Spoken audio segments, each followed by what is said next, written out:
శ్రీరాముని పయనం. లంక నుండి బయలుదేరిన పుష్పక విమానం విజయ విహారంగా సీతారాముల అయోధ్యాగమనం. లంక విజయంతో దేవతల వరాలేమిటి? సీతారాముల తదుపరి కర్తవ్యం ఏంటి? పుష్పక విమానంలో వారి దివ్య విహారం ఎలా సాగింది?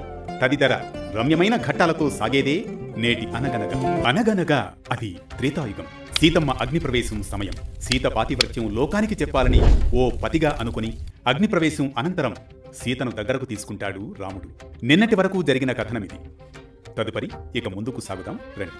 అగ్నిప్రవేశం సమయంలో దేవతలందరితో పాటుగా అక్కడకు వచ్చిన శివుడు, రామ, నీ సోదరుడు భరతుడు అయోధ్యలో దీనంగా ఉన్నాడు. ఓదార్చు భరతుడు. అలాగే తల్లి కౌసల్యను ఊరడించు. కైకేయి సుమిత్రలకు నమస్కరించు. అలాగే ఇక్ష్వాకు వంశీయులు ఇంతకాలం నుండి పరంపరాగతంగా పరిపాలిస్తున్న రాజ్యాన్ని నువ్వు పరిపాలించాలి. నీ వంశాన్ని ఇక పురోగమింపజేయి అన్నట్లు అదిగో అలా చూడు, ఆ విమానంలో ఉన్నారు మీ తండ్రి గారు దశరథ మహారాజు అంటూ చెప్పగానే తండ్రిని చూడగానే లక్ష్మణుడితో కలిసి రాముడు నమస్కారం చేస్తాడు. అప్పుడు దశరథుడు రాముణ్ణి ఒక్కసారి ఆనందంతో గట్టిగా కౌగిలించుకుని, రామ, నేను స్వర్గంలో ఉన్నా నాకు ఆనందం లేదు రామ. ఇదంతా రావణ సంహారం జరగాలన్న సంకల్పం కోసమే అలా పట్టాభిషేకం ఆగిపోయింది నాయన అంటూ కన్నీరు కారుస్తారు దశరథ మహారాజు. అదే సమయంలో దశరథుడు రామలక్ష్మణుల వెనుకన తనకు నమస్కారం చేస్తూ నిలబడ్డ సీతను దగ్గరకు పిలిచి, అమ్మా సీతమ్మ, నీ మనస్సుకు కష్టం కలిగిందా? నీకొక నిజం చెబుతాను.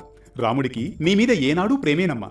నిన్ను వేరొకరు వేలెత్తి చూపకూడదని రాముడి తాపత్రయం తల్లి అని పలికి దశరథుడు విమానంలో ఊర్ధ్వలోకాలకు వెళ్లిపోతాడు. అప్పుడు దేవేంద్రుడు, రామ, ఒక్కసారి మేము దర్శనం ఇస్తే ఆ దర్శనం వృధా కాకూడదు సుమా. అందుకే ఏదైనా ఒక వరం కోరుకో అంటాడు. అప్పుడు రాముడు, దేవేంద్ర, నా కోసం ఎన్నో కోట్ల వానరాలు, భల్లూకాలు, కొండముచ్చులు యుద్ధానికి వచ్చాయి. అందులో గాయపడి వారందరూ మళ్లీ జవసత్వాలతో జీవించేలా వరమివ్వండి చాలు అంటూ రాముడు కోరగా, తథాస్తు అంటూ వరాన్ని కటాక్షిస్తాడు దేవేంద్రుడు. దాంతో యుద్ధభూమిలో పడి ఉన్నవారు లేచి వస్తారు. యమసదనానికి వెళ్లిన వారు కూడా తిరిగి వచ్చేస్తారు. దీంతో వానరులందరూ పరమ సంతోషాన్ని పొందుతారు. ఆ సమయంలో విభీషణుడు వినయంతో రామచంద్రుని సమీపించి నమస్కరిస్తాడు. రఘునందన, నా అన్నయ్య రావణుని పాపం నశించింది. ఈ లంక నాకప్పగించిన నీ దయ ఎప్పటికీ మరువలేను. ఒక వినతి, నా పూర్వీకులు సంచరించిన పుష్పక విమానం ఇప్పుడు నీ సొంతం. అది దివ్య విమానం. నిన్ను, సీతాదేవిని, లక్ష్మణుని, వానర వీరులందరినీ అయోధ్యకు తీసుకువెళ్తుంది. విభీషణ, నీ సదుద్దేశం నాకు హృదయపూర్వక సంతోషం. లంకను సదాచారంతో పాలించు. పుష్పక విమానం ద్వారా సీత, లక్ష్మణ, హనుమంత, సుగ్రీవ వానర గణములతో కలిసి అయోధ్యకు బయలుదేరుదాం. పుష్పక విమానం సువర్ణ కాంతులు వెదజల్లుతూ రాముని సమీపంలో నిలిచింది. దాని పైకప్పు రత్నాల కాంతితో ప్రకాశిస్తోంది. వానరులు ఆశ్చర్యంతో చూస్తూ సంతోషంగా గర్జించారు. ఆ సమయంలో సీతమ్మ రాముని వైపు తిరిగి, ఆర్యపుత్ర, ఎన్నో దుఃఖాలు, పరీక్షలు గడిచాయి. ఇప్పుడు నీతో కలిసి అయోధ్య పయనం మొదలవుతోంది. నా మనసు ఆనందంతో నిండిపోతోంది. అన్నయ్య, నీ విజయంతో అరణ్యవాసం ముగిసింది. అయోధ్య ప్రజలు ఎప్పుడెప్పుడా అంటూ మన రాక కోసం ఎదురు చూస్తున్నారో ఊహిస్తూ ఉంటే హృదయం ఉప్పొంగుతోంది అంటూ ఉండగా పుష్పక విమానం ఆకాశ మార్గంలో ఎగసిపోతుంది. గంధర్వులు గానం చేయగా, దేవకన్యలు నృత్యమాడగా, దేవతలు పుష్పవర్షం కురిపిస్తారు. పుష్పక విమానం సాగుతూ ఉంటుంది. రాముడు సీతమ్మకు పలు ఘట్టాలు జరిగిన విశేషాలను చూపిస్తాడు. సీత, ఇది లంకలో మన యుద్ధరంగం.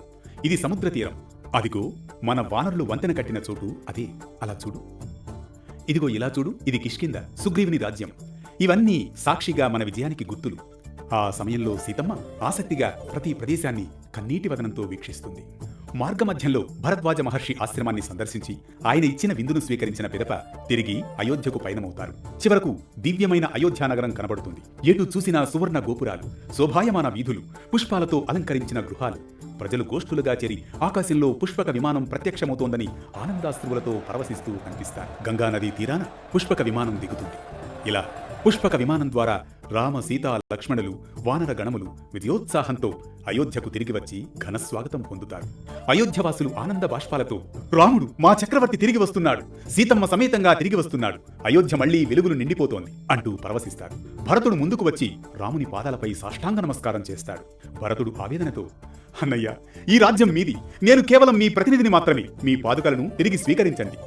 రాముడు కన్నీటి కళ్లతో భరతుని ఆలింగనం చేసుకుంటాడు. ఇది లంక నుండి బయలుదేరిన పుష్పక విమానం విజయ విహారంగా సీతారాముల అయోధ్యాగమనం. ఈ కథనాన్ని ఒక్కసారి సమీక్షించినట్లయితే దేవతలు తనకిచ్చిన వరాన్ని రాముడు తన కోసం కాక తన కోసం పోరాడిన వానర భల్లూక సైనికుల ప్రాణాలు పునరుద్ధరింపజేయమని కోరడం ఆయన కరుణకు ప్రతిరూపం.